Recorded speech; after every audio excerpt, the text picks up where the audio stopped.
have not seen the video of that song, or you haven't seen it in a long time, I'd encourage you to go to YouTube and get King Tut. Steve Martin is absolutely hilarious. Oh, yeah. We like Steve Martin. He looks great in this Egyptian garb. Welcome back. Not everybody's back, but we're going to go on ahead and honor those of you who came back on time. Thank you. I'm just going to do one piece here for you now. It's kind of tongue-in-cheek, but not really. But it's a crash course on the chakra system. I got the chakra blues, and greens and yellows chakra blues, and orange and red chakra blues, purple and indigo from the base of my spine to the top of my head. Chakra number 1 is the start of it.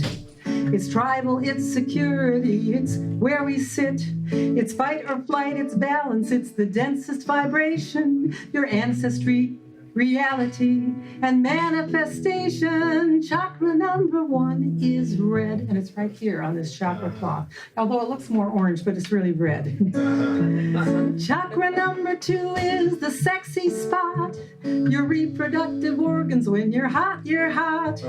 Relationships, emotion, creativity, and trust. Gratification, lessons in laws. Chakra number 2 is orange. Chakra number 3 is the seat of intuition. In your solar plexus you may get a premonition, knowing who we are and who we came to be. Personal will and individuality. Chakra number 3 is yellow. I got the chakra blues, and greens and yellows chakra blues, and orange and red chakra blues, purple and indigo from the base of my spine to the top of my head. Chakra number 4 is the home of your soul. It's centered in the heart. It makes us whole. Loving other people and loving me. Tenderness, compassion, and the truth that sets us free. Chakra number 4 is green. Chakra number 5 is communication, the voice of the soul. And purification, when I write a story or I dance or sing. Chakra number 5 is doing its thing. Chakra number 5 is blue.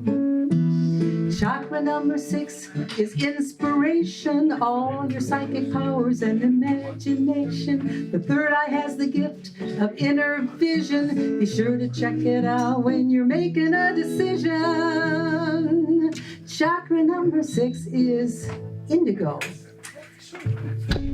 I got the chakra blues, and greens and yellows chakra blues, and orange and red chakra blues, purple and indigo from the base of my spine to the top of my head. Chakra number 7 is above your head, the crown of your consciousness, or so it's said. It's all about enlightenment and going inside. Whenever you travel, it's your cosmic guide. Chakra number 7 is purple. I got the chakra blues, and greens and yellows chakra blues, and orange and red chakra blues, purple and indigo from the base of my spine to the top of my head. It's a marvelous thing. Did you hear what I said? Thank you. We're going to shift gears here for a minute.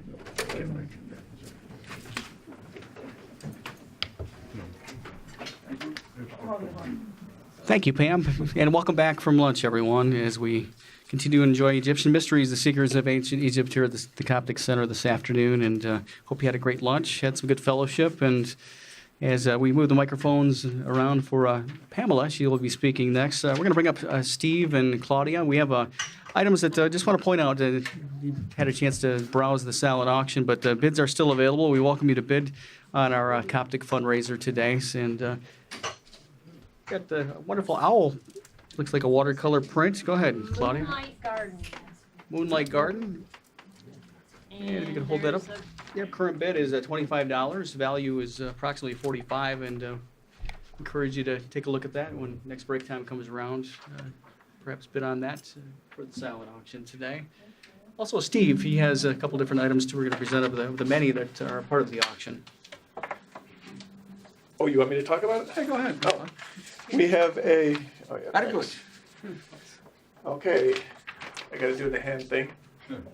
Thank you, Vanna. Yeah, we have this beautiful art piece. Let's see, is there a name on it? It's called Hindu Om Symbol. Original art. It's a beautiful piece. The bidding is currently at $20. So you can bid on that one. And then It's colorful. here's another one that I was handed. Let's see. Oh, this is a good one. Yeah. Yeah, who's that guy? Healing session by some guy named Gray Wolf.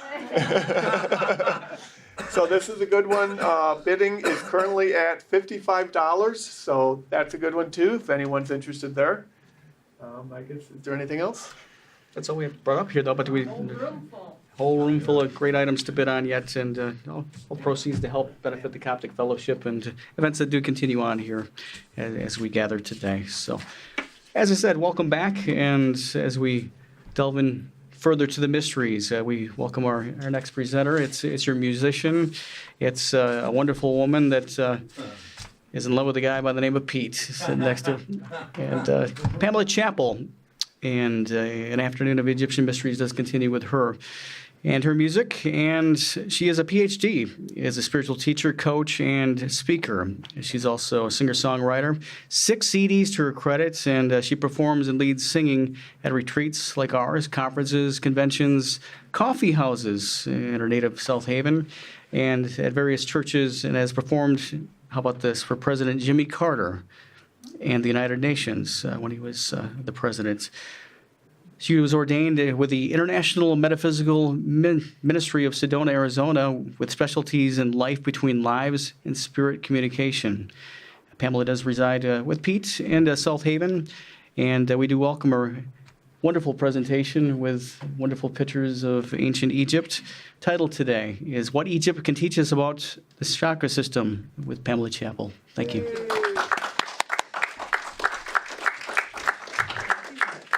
Thank you. You look wonderful. Thank you. She wants the lights.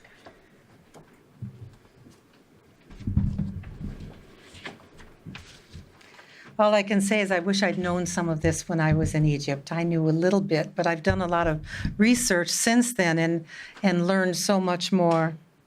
Let me turn on my little device here. There we go. So we went to Egypt. How many people here have been to Egypt? Okay, if you were to ask that question in a normal audience, you might have 1%, but we have a higher percentage here because of that gentleman sitting in the second row there. Okay, so we went to Egypt last November, and here we are. We had the wonderful privilege of having the guide Ahmed Nagy. Is that saying that right? Nagy? He was a tremendously talented Egyptologist, he is, and a great guy. He's very funny, he's very warm, and he certainly took good care of us.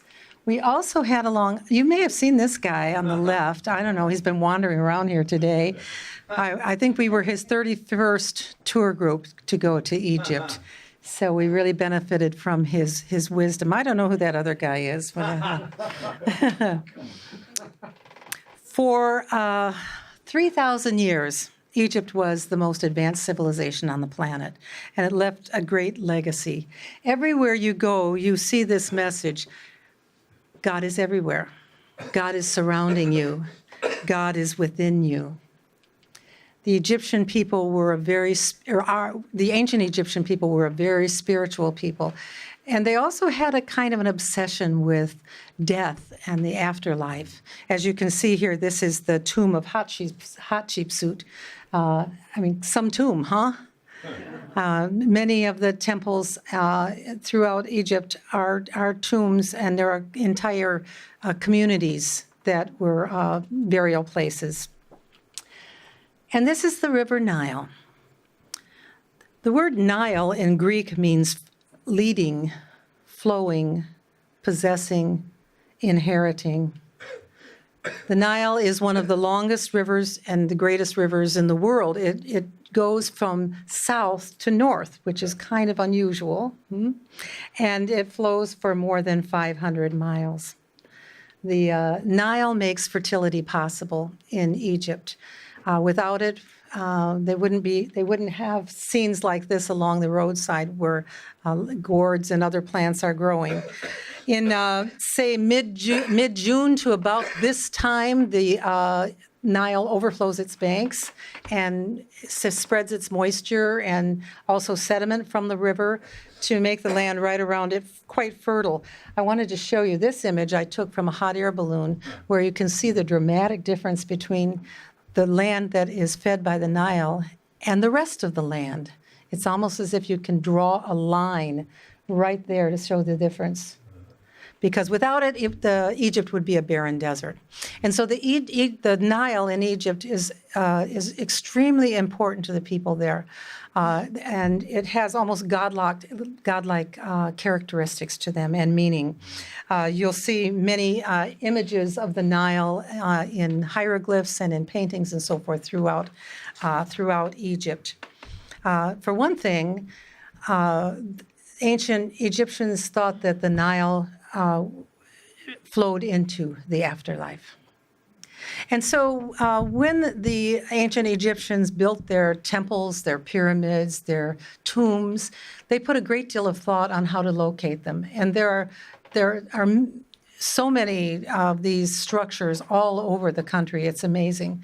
But today we're going to look at the ones that are right along the Nile and ones that we suspect were placed because they represent the different chakras in the chakra system. Now, the ancient Egyptians did not talk about chakras. That's came from the Indian tradition. But they were aware of centers in our body of intense energy. And so whether they called it chakras or not is kind of irrelevant. And they built many of these structures in these areas where there was this intense energy.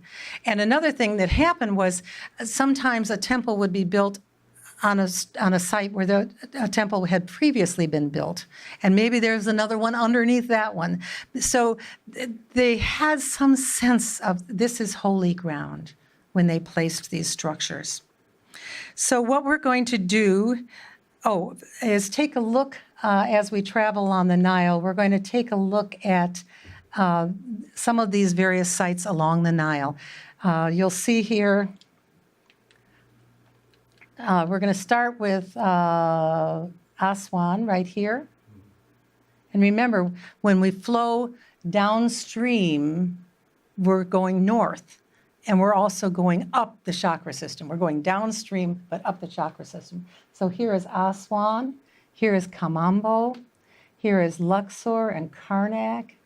And we go all the way up here. Where's Dendara? I don't see it. Where is it?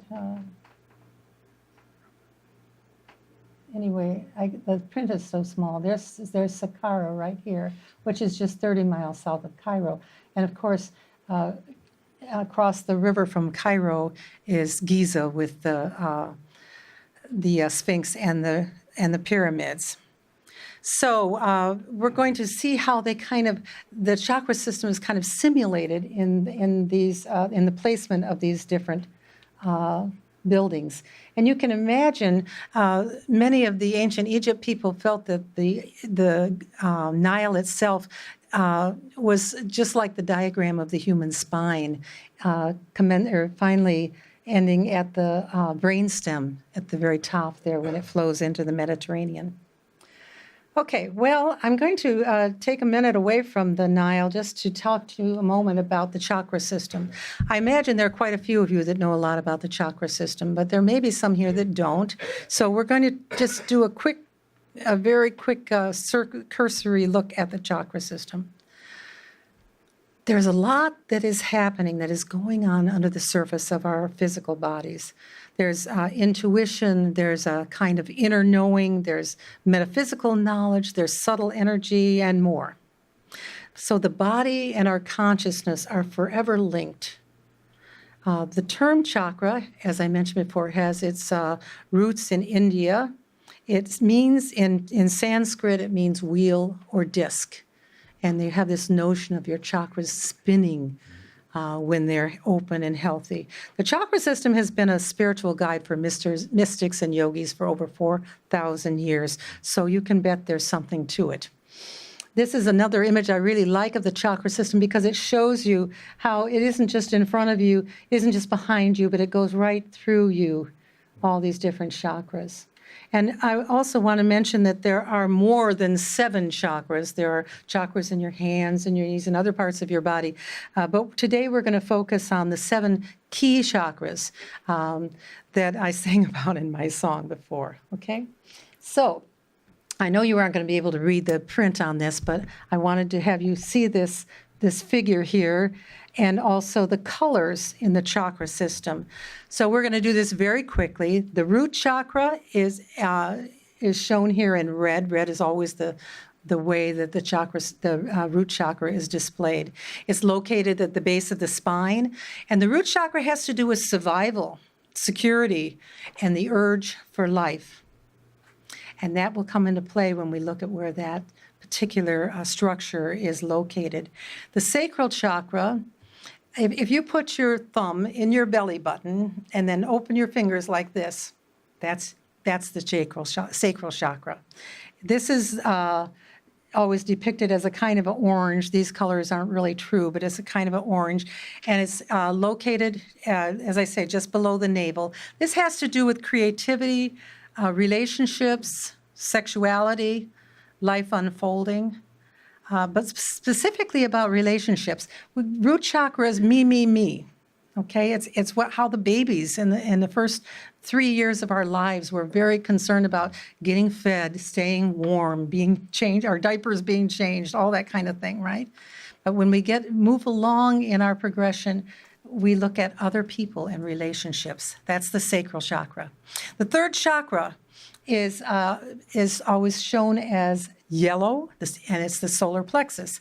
If you put your pinky in your navel and open your fingers, that's the sacral chakra at the base of the rib cage. This has to do with power and control, personal will. It has to do with your beliefs and values. And you've heard people say, I have a gut feeling about something. That's what they're talking about. That rests in the solar plexus. The fourth chakra is the heart chakra, shown as green, located in the center of the chest. Quite obviously, this has to do with love and compassion, forgiveness, gratitude, all of that. When we talk about love and compassion and forgiveness, we're not just talking about other people, but those traits for ourselves too, forgiving ourselves and showing compassion for ourselves. The fifth chakra is the throat chakra, quite obviously in the throat. And this has to do with communication and expression. We talked about creativity in the sacral chakra, but this is also where creativity has its voice. Okay, it's about expressiveness. It's about listening as well as speaking. It's about clairaudience. If you hear guidance inside your head, that's clairaudience, and that has to do with the throat chakra. Then we have the third eye. The throat chakra is usually shown as like a robin's egg blue or a turquoise blue. And then we have the third eye chakra, also sometimes called the brow chakra, because it's like between our eyebrows and up just a little bit. You've seen Indian women with a black dot here? That's the third eye. And this has to do with intuition and clairvoyance. This is the spot in our development and the chakra in our body that relates to those messages we get in meditation or through intuition of any kind, that connection with the divine. And it's also about seeing ourselves the way the divine sees us. And finally, we have the crown chakra. It's really more of a purple than what is shown here, located at the top of the skull and maybe a little bit above it. This has to do with unity, with higher consciousness, with connection to the divine, and also spiritual purpose. So, together these 7 chakras form the major components of our consciousness. And they can be open or shut. They can be stuck or flowing. It's best for us if they're open and flowing, and the energy can flow from the root chakra up to the crown chakra and from the crown chakra down through the root chakra. It goes both ways, okay? But if it's blocked, it may be blocked by fear, past hurts, resentments, guilt, anything that, what's her name that was talking earlier, Valerie? No, who was speaking, Valerie, just before, Nicole, thank you, I couldn't remember her name. That Nicole was talking about is painful emotions. And those are those things, if we want our chakras to be open and flowing and the energy to be flowing, those are the things that need to come up to the surface to be healed. So, how do we connect chakras with the Nile River? Well, let's take a look and let's take a little trip down the Nile. Oh, wait a minute, I'm sorry. If I were to give you one word for each of these chakras to remember what they represent, I would say the root chakra, survival. The sacral chakra, sex. I would also say relationships. Solar plexus, power. The heart, love. The throat, expression. The third eye, perception. And the crown, the spiritual. So now we're going to go on our trip down the Nile. I have a lot of pictures from our trip going up and down the Nile.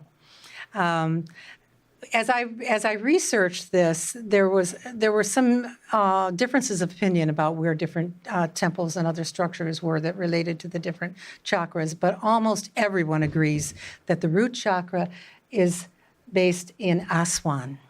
Aswan. Aswan is a major city on the Nile. It's about 560 miles south of Cairo.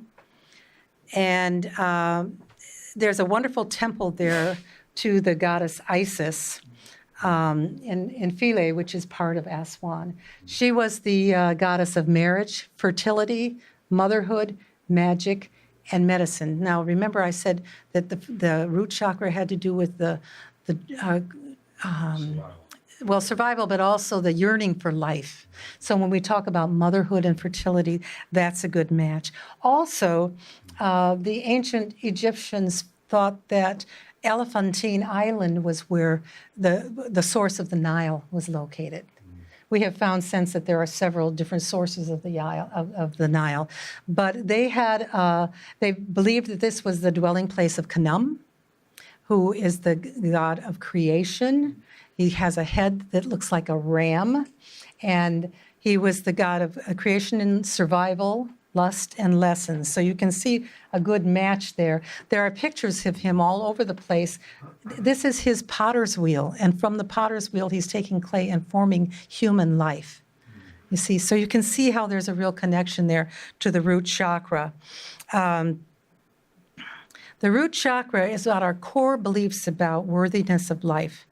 It keeps us in touch with and open to receiving life-giving energies of the earth. I remember Nicole also talked about being grounded and connected with the earth. So this is a really important chakra all through our life. It doesn't matter how evolved a person is, how spiritual they are, they still need that groundedness in their life. So we're going to continue. I'm sorry, this is the Temple of Khnum. It's primarily in ruins at this point. But we're going to continue our ride down the Nile until we come to Kamambo. Kamambo is about 30 miles north of Aswan, and it's really interesting because it has a double temple. It has a temple that is dedicated to Sobek, the crocodile god, and Horus, the falcon-headed god. Sobek is related to our lower self in terms of consciousness, and Horus, our higher self. Now, remember when I mentioned the sacral chakra, I said it has to do with relationships. Root chakra is me, me, me. Sacral chakra is you and me. Light and dark. Animal and divine. Harmony versus chaos, and so forth. So it's about duality. There are sides to everything. And that's why this is a good match for the sacral chakra. Here is a picture from the Temple of Horus in Sobek. Absolutely amazing. I wish I had a picture of a person in there so you could get an idea of the size of this temple, but it's actually amazing. At this spot, they have a famous healing temple, or they used to in ancient days. And this is one of those temples that is built on an earlier structure. So the second chakra is where we learn about extending ourselves out to other people. This is where we experience empathy and wholeness, and that longing for unity, which is what sexual intimacy is all about, beginning with the umbilical cord, going from one to wanting unity with the other. So we're going to take another ride down the Nile, and we're going to continue until we get to Luxor. Now, Luxor and Karnak are sort of sister cities, okay? And back in ancient days, there was a row of these ram-headed sphinxes all the way from Karnak to Luxor, 2 miles of these. They're not all there anymore, but there are enough so that you can see what that's all about. Luxor is a large metropolitan area, and Karnak is part of that. Luxor was a capital once, and it was a burial place and the chief residence of many of the pharaohs. It has the greatest concentration of antiquities on the planet. You see these 2 statues here. Some of them have been defaced. That's Ramses II. Now, if you go to Egypt, you're going to run into Ramses II a lot because he's all over the place. You see, Ramses, if he didn't have enough temples built for himself, he would take temples that were dedicated to somebody else and have his workers scrape off the names and put his own on there. And it was all about a demonstration of his power and his influence. So when we're talking about solar plexus, that's about power and control, you see? And that's why I think this is a really good match, because you see a lot of the pharaohs tried to outdo each other. They would see who the last pharaoh was and what kind of temples or whatever were built for them. And then they'd want to have something even grander. Most of these, some of these temples and tombs were started when the pharaoh came into power, with the idea that it might take 20 or 30 years for them to finish it, so they would hope to have it ready by the time that pharaoh died. At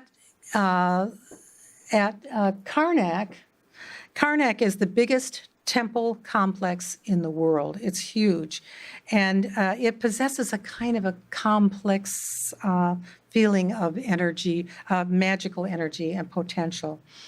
One of the things that is there is the sanctuary of the goddess Sekhmet, who is often associated with power and magical potential. So we're talking about power, we're talking about control, and that's what the solar plexus is about. This is also considered a male energy. And of course, you know that all of us have both male and female energy.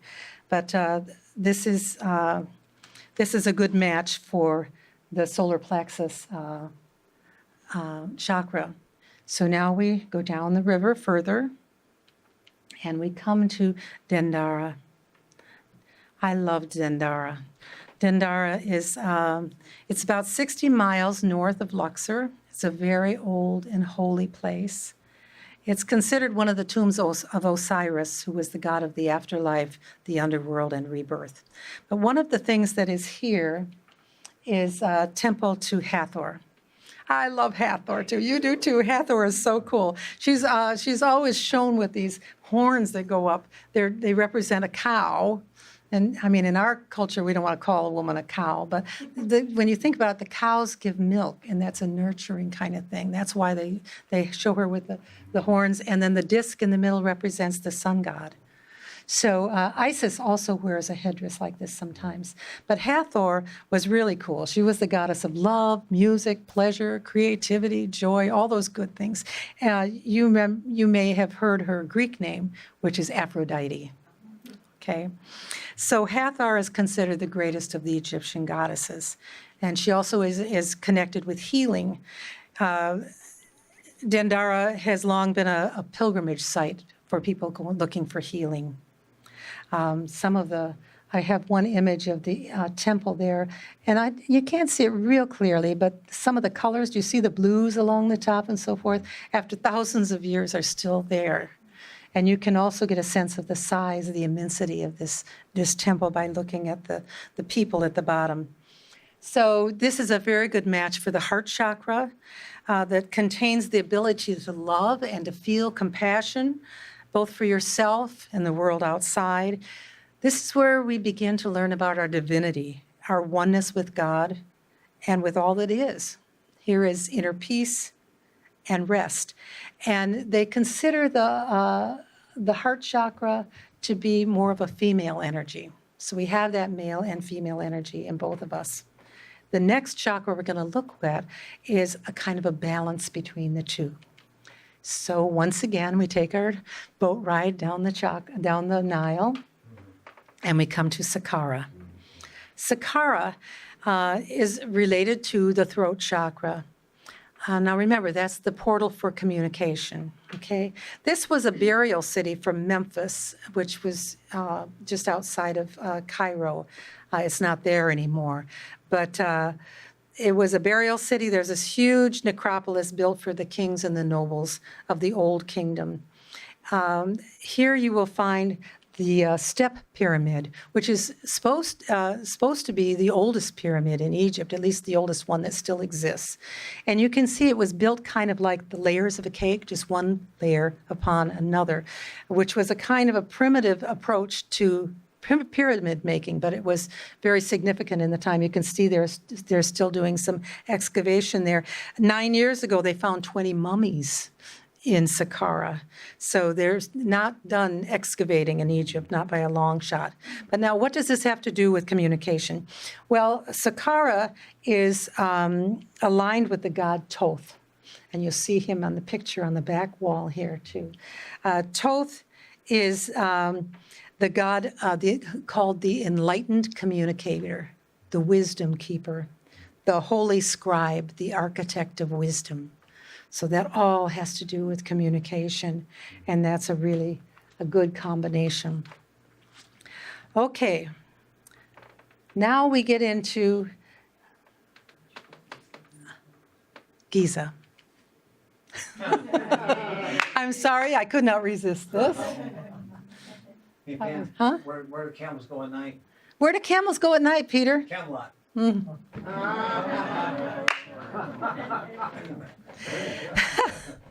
I thought it was pretty good the first time I heard it, but now after 500 times, I don't know. There's some disagreement about where the Sphinx, where the chakra is that's related to the Sphinx is, and also the ones to the Great Pyramid. We have the third eye chakra. Remember, that's all intuition, inner knowing, all that good stuff, clairaudience, and so forth. But I believe, for myself, I'm convinced that it's related to the Sphinx. Now, the Sphinx, as you can see, is very close to the pyramids. It stands guard. Some of the early Arabs called it the father of terror. It's carved from a single block of rock, except for the legs and the paws. And it's the earliest truly colossal piece of Egyptian sculpture. Now, what does this have to do with intuition and all this? Well, the Egyptians talk about a hidden record in the area of the Sphinx. They still hope it will be found. They talk about a box hidden somewhere in this area. And some insist that this is where the Akashic records are, the records of everything you've ever done in this lifetime or any of your lifetimes, and so for everyone else on the planet. I don't know about that. Who knows? But it also is connected with the god Thoth that I mentioned before, who is the knowledge god. So that leaves us with the crown chakra. Oh, no, I wanted to show you this image so you get an idea of the side of this. Who was it? Are you here, Steve? I think Steve walked along behind there and he found the ancient Egyptian sphincter. I'm sorry, yep. And I wanted to show you this space. This was not always here, but there is now a small kind of temple area between the two paws of the Sphinx. By the way, the Sphinx is a lion's body and a human face. And it's supposed to represent the pharaoh Khufu, also known as Cheops, although there's some controversy about that too. Okay. There's Thoth. And now we come to the pyramids, and specifically the Great Pyramid, which is considered by most to be the site where the crown chakra is located. The pyramids all are meant to evoke a sense of power.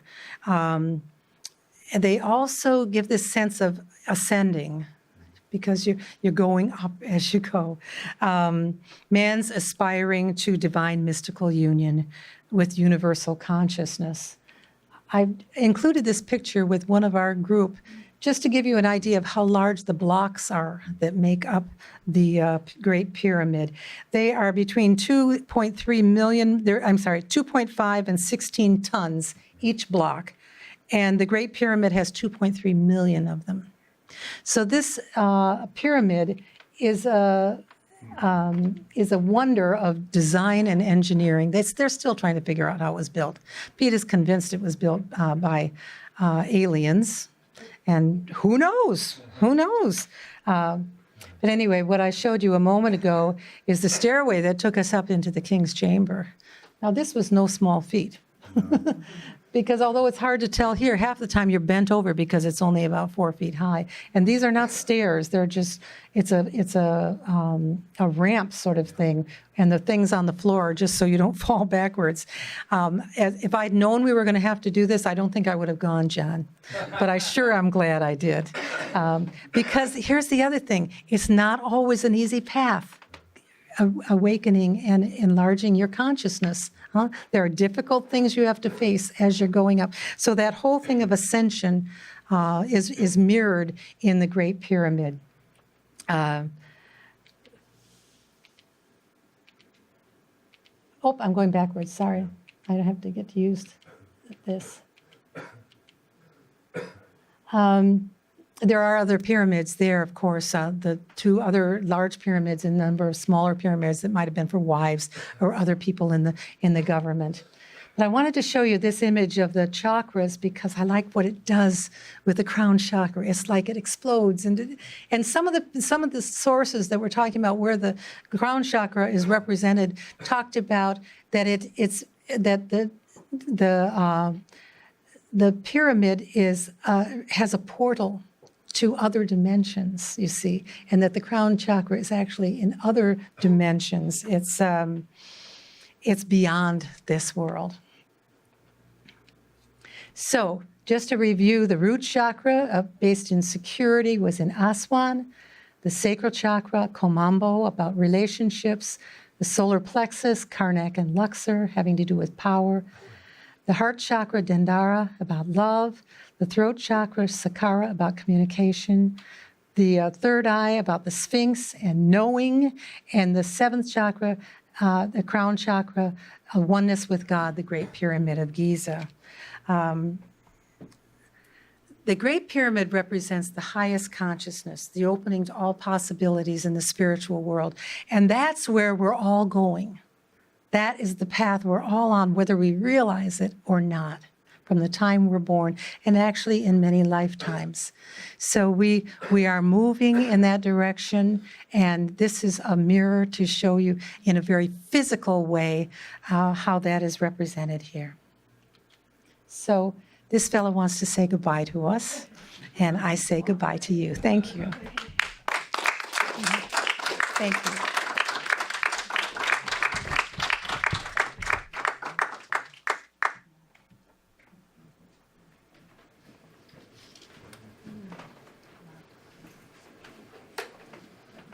Thank you, Pamela.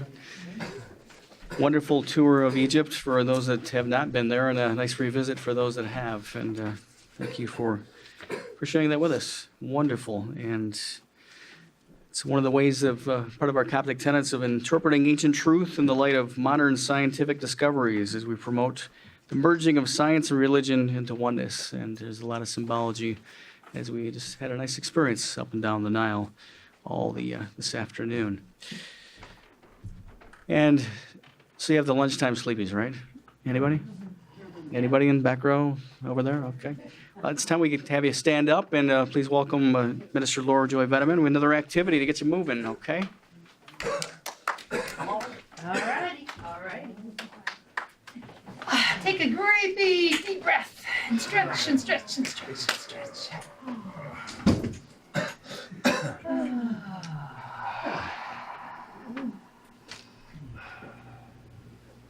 And sit down again. Sit down again. Don't get too comfortable though. Okay, remember when we were in high school, they used to have some cheers. Okay, here we go. Lean to the left, do it in slow motion. Lean to the left, your left, not mine. Your. Lean to the right. Now stand up. And give yourself a hug, hug, hug. And we all deserve it. We all deserve it. Okay, let's do it again. Sit down. We're gonna lose weight doing this. We are. Now again, lean to the left gently. And now think of the waters of the Nile. Lean to the right. Stand up gently. And hug, hug, hug, hug, hug, hug. Oh, nobody loves you more than you. What the mean God? Goddess. Or Santa Claus. Let's see, there's a few others too. Oh, God. Yeah, be relaxed again on your chair. Third time, here we go. Lean to the left. Oh. Lean to the right. And now stand up gently. Hug, hug, hug, hug. So now that you're in the loving position that you are, we're going to have you do something together. Okay, kind of motion sensitive, so we're going to move a little bit. Now take your non-dominant hand and swing it out to the left or the right. Now let it go all the way around and grab a cheek of reality. Make sure it's your own cheek. Nobody's talking about that.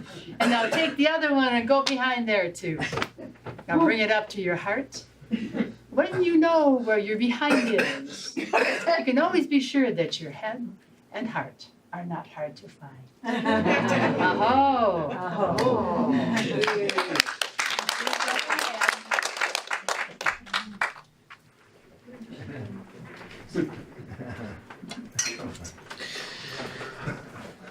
Thank you, Laura Joy. We warmed up our cheeks and our hearts all at the same time. Very, very good. 50 raffle tickets coming up too as we get into a break coming up very soon. So actually, it's about that time right now. So 50 raffle tickets, again, 3 for $5, I believe it is, 7 for $10, and you can bid often on the silent auction. And I think we're going to be last time to bid on the silent auction and purchase those 50 raffle tickets. And gift shop available for you as well. World Service Level 1 class. Sign up. Questions, please come see me, Steve Kraychek, or those that are part of the organization as well if you're visiting us and interested in finding and exploring your path of service, or with the class coming up October 20th. So more mysteries continue. One more presenter this afternoon, and we'll get back with Alan, our videographer, get steps forward and presents a nice topic too, more on prayer in just about 10 to 15 minutes after our break. So please, let's stretch some more and express our hearts with our fellow participants today.